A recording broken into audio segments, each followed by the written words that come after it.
Երևանում 42.0-ից բարձր ջերմաստիճան երբեք չենք ունեցել։ Խեղտոց է, դու քեզ համար խեղտոց է։ Այս տարի անցած տարվա հետ համեմատած բավականին բարվոք է։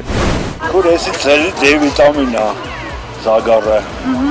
D վիտամինը թանկ է, չէ՞։ Արձակուրդային ամառ, ինչպիսին կլինի անվճար D վիտամինի քանակը Հայաստանում։ Թարմը օդ է տեղափոխվում մայրաքաղաք, լեռնային օդ։ Էսի պրոստը բժիշկների գործի խփում է ինագիտացիա։ Մայրաքաղաքում շոգ է մինչև 38 աստիճան ջերմություն է սպասվում։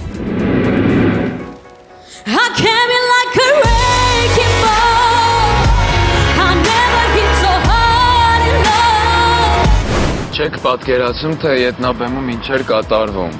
Ժյուրի անդամները մի քիչ ցածր գնահատականներ են դրել Սոնային, ես ավելի բարձր կդնեի։ Թիկունքում ամբողջ Հայաստանն է Սոնա Ռուբենյանի փայլուն ելույթները Յուրմալայում։ Այս գարունը քեզ համար թող լինի անդոր, այս գարունը քո մանկած թող բերի օրոր։ Սոնա ինչպես է։ Լավ, այդքանն էր Սոնայի պատասխանը։ Վաղը բացառության կարգով 21:30-ին Կիրակնորյա հորիզոն, թեժ մրցակցության և ամառվա հանգստի առանձնահատկությունների մասին։